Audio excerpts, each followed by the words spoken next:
All right, what is up, guys? VV back with another video. Excuse me. And in today's video, we're going to be looking at a game between Whitebeard and Ace. Let me go ahead and turn the speed up. I don't have the speed all the way up. There we go. All right, so I'm going to kind of pause as we go. Let me see if pause spacebar is working. Very good.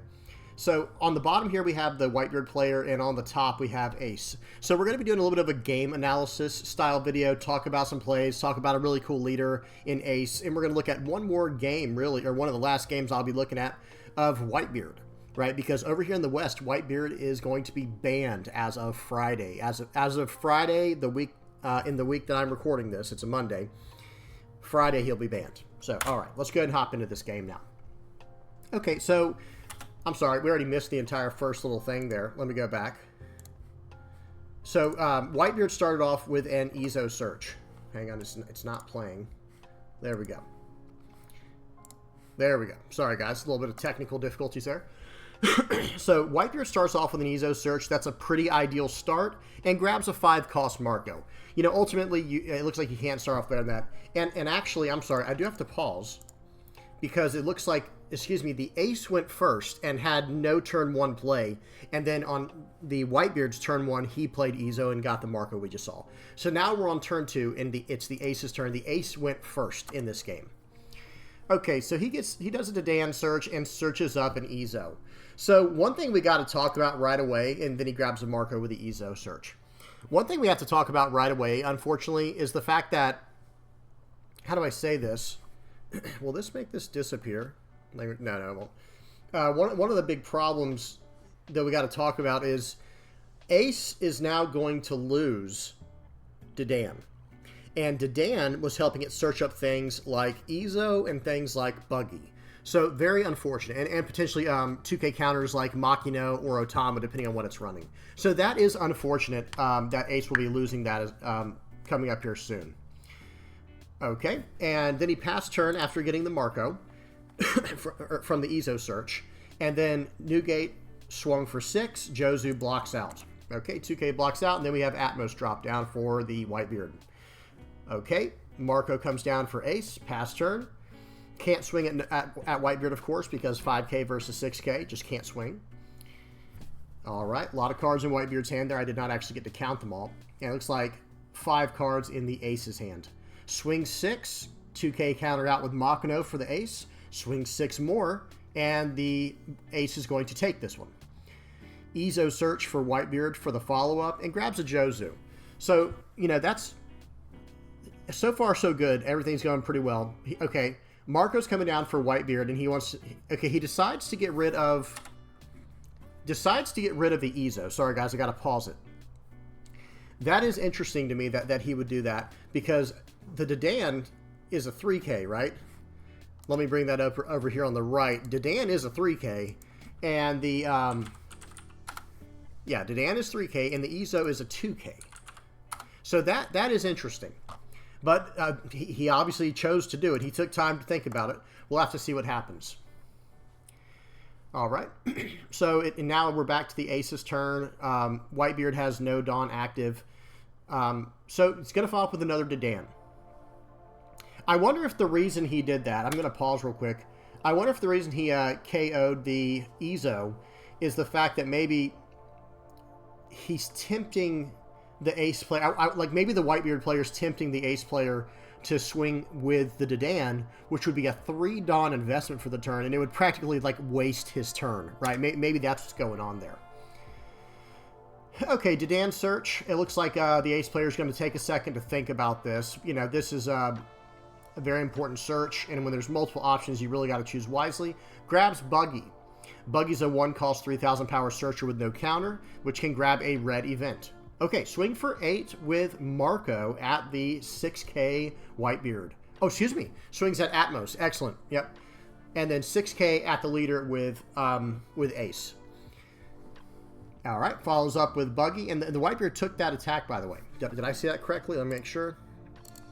Whoops. So, yeah, he KO'd the Atmos and then 6K at Whitebeard.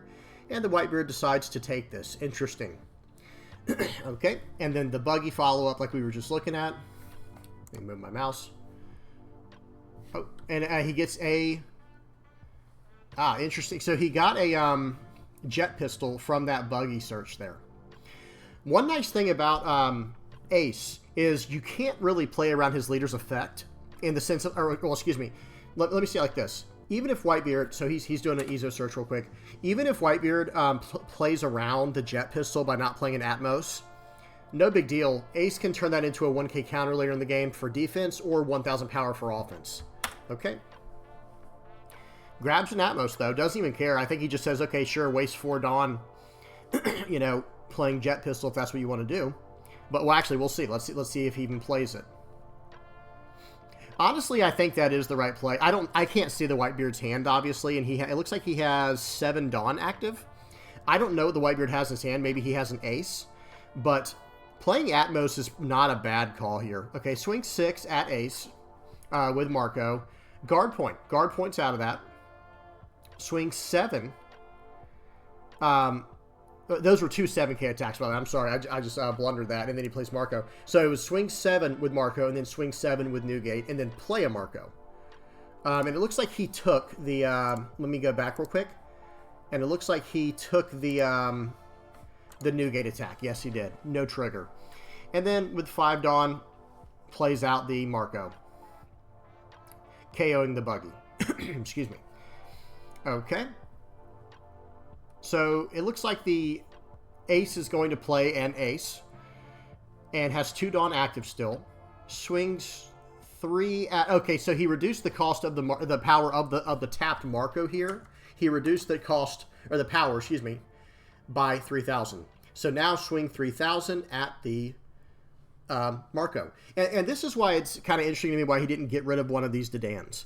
Because remember, he chose to get rid of an Ezo instead of the Dedan. Now, he did get rid of a buggy, which was nice, but, you know, it would require a little more Dawn investment if the Ezo was still on the board instead of this Dedan right now. Okay, he just lets it go. And I think he's probably thinking the same thing right here. Like, okay, I should have KO'd that, because then it would have forced him to swing with you know, one of his bigger characters if he really wanted to commit to KO the Marco. And he doesn't let the Marco survive either by trashing an event card from his hand. Okay, and now it looks like the ace is going to pass it back to the Whitebeard. Okay, interesting. We got to pause. We got to pause here. So it looks like he did not choose to swing with Marco or ace. Okay, so that is, you know, that takes a lot of restraint. That's a very very patient play. And it kind of makes sense, right? Because the Whitebeard is on 1 life. Okay, and now the Whitebeard is going to drop an ace of his own.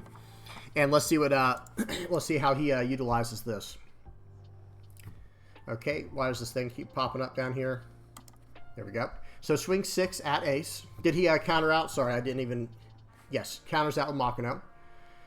Wait, okay, I'm sorry, guys. I'm getting way far behind here. So these guys I have it on 2x speed, so they are flying through. So plays the ace, takes out the Dedan easily.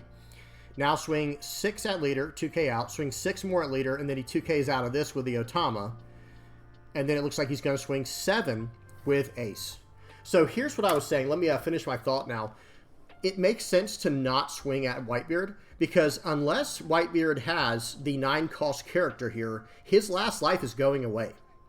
Right, so you're kind of going to force more cards out of his hand the following turn and put him on a stricter clock. Okay, and there you go. Whitebeard's health is gone. Ace's turn, and now he can start making some big decisions here. And let's see what he starts off with. I'm very curious to see what all's in here. I wish I could see their hands. That would be really nice if we could see the Ace's hand and see the Whitebeard's hand. And big shout out. Okay. And then Dedan takes out Ezo.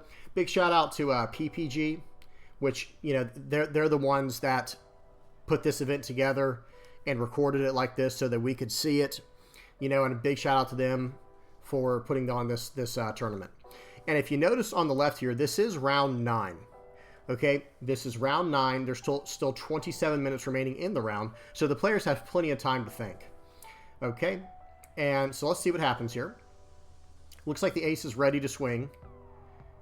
He's thinking about it. I do think you have to swing here to start getting cards out of hand. Okay, well, he has a Whitebeard. Very nice. So he plays Whitebeard. swing for 7 at the, you know, at the Whitebeard player. it's kind of confusing to say it like that, right? But y'all know what I'm saying. Doesn't swing with ace still. He still has not swung with ace. He still has not swung with Marco.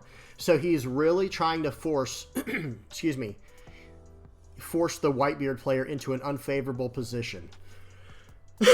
Excuse me. But I'm surprised. I'm actually still pretty surprised that he did not swing, at least with the ace here. Swing 7 with ace to get a 2K out of hand. And now the Whitebeard player is going to be kind of obligated to attack the ace and try to make the game go a little bit longer. You know, in which case we'll give you more time to set up. But this guy knows what he's doing, obviously, if he's in round 9. And another thing I should have probably mentioned earlier, guys, is these guys are both 8-0 in this game. This game here is for the championship. Now, I didn't want to mention it at first just because, you know, I kind of wanted to make it a surprise. But now that there's a little bit of a downtime where we can talk about it, you know, this game, there's a lot of thought going on here because whoever wins this wins the tournament.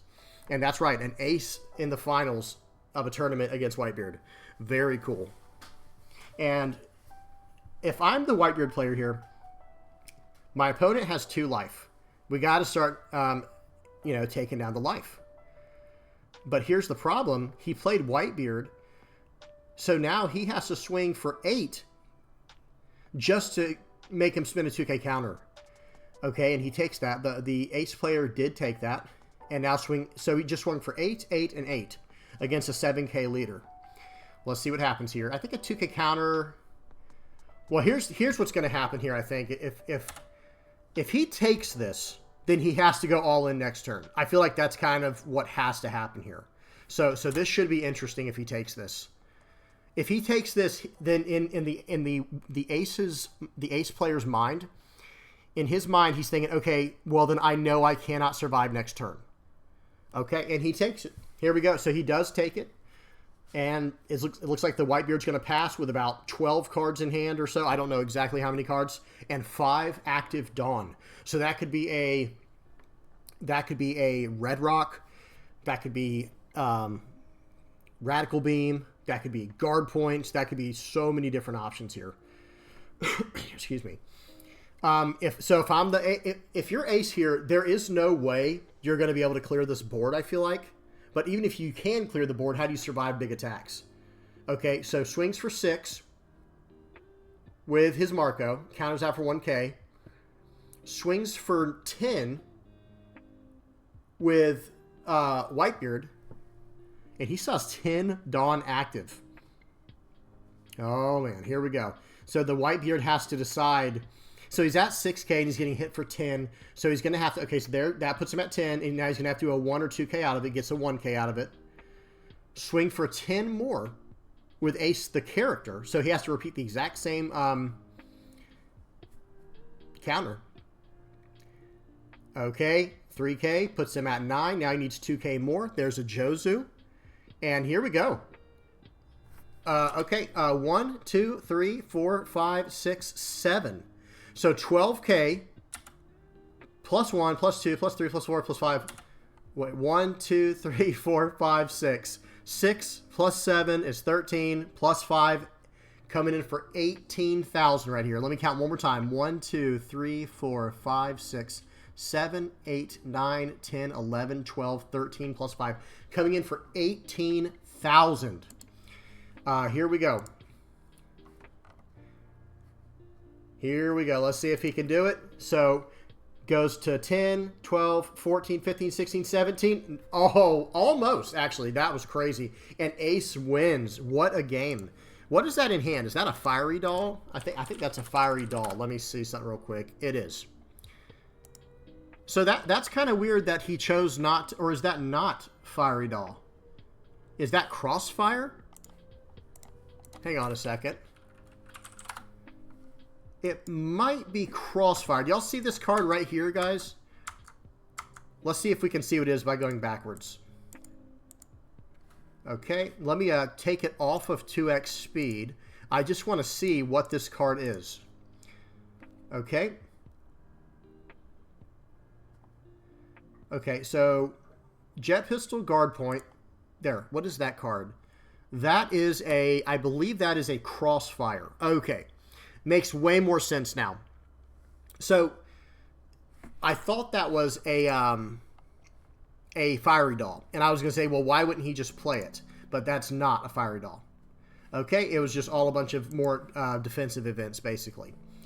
Okay, so awesome stuff by Ace. And this list is just so interesting, right? Like the Ace players, I'll have to link the list below, guys. But this entire, the way that Ace plays is interesting to me. Y'all tell me what y'all think in the comment section below. Do y'all like the way Ace is? Because I've mentioned it before on this channel, that I feel like control decks in this game should be extremely event heavy. Like that should be a feature of a control deck. I feel like the mid-range decks should take advantage of the bigger character, like the mid-range to bigger characters in the game. I feel like aggro decks should take control of the small to mid-range characters in the game. And then last but not least, the control decks I feel like should have, like I said, just tons and tons of events and maybe even stages and things like that. But anyway, this was a really awesome game. As soon as this, here it is. Let me just leave it on from here. Put on 2x speed. Whoops. As soon as he took this life, in my mind, I was thinking, okay, he has decided he is all in here. And if I'm the Whitebeard player, I'm sweating, you know, and obviously we saw what happened, because it's like, oh gosh, you know, how many cards did the Ace player have in hand? Let me fast forward a little bit. I just want to see. Because he had, okay, it looks like he had 1 card left in hand after going 1, 2, 3, 4, 5, 6 events. So he had 7 cards in hand. So when you see him take that last life, and you know Ace isn't running no blockers, right? Like that's, I mean, I don't know, maybe he does run like a few Fossas or something, but there's no way he's going to survive that, right? So if I'm Whitebeard here, I'm definitely sweating. But at the same time, awesome game. Y'all tell me what y'all think in the comment section below. Ace winning a big tournament, which is always good to see. And let me go ahead and bring up the list over here. And give me just a second, guys. Just got to find it real quick. It's over here somewhere. Did I miss it? Or maybe it's not up yet. Yeah, my apologies, guys. I don't think it's up just yet. I think it's actually on one of, goodness gracious, Eggman's videos. But y'all give me just a second and I'll bring it up. Let me see, and I gotta pause this. Okay. Right, here we go. So we gotta, whoops, hang on. It knocked out my video. Okay. So here is the list. I'm just gonna bring it up real quick. And definitely go check out the Eggman over at his page. He has all this cool stuff up. But this is the list we were just looking at, if I'm not mistaken. I'm pretty sure this is it. Of the tournament that won. Yeah, Aiden Quatch. Or how do you say it? Aiden Quack? Aiden Quatch? How do you say his name? But this is the list right here. And, you know, you look at it, and let's see how many events there are. There's 1, 2, 4, 5, 9, 10, plus 7. So 17 events in the list. That is just awesome, man. This is what I want to see from a control deck. I'm gonna have to try this deck at some point because it just seems so much fun, like so much fun. All right, guys, I'm gonna go ahead and end it here. I'm gonna leave it on this to end it. And y'all tell me what you think in the comment section below. Please don't forget to like and subscribe. Come hang out with us on Discord. And until next time, guys, peace.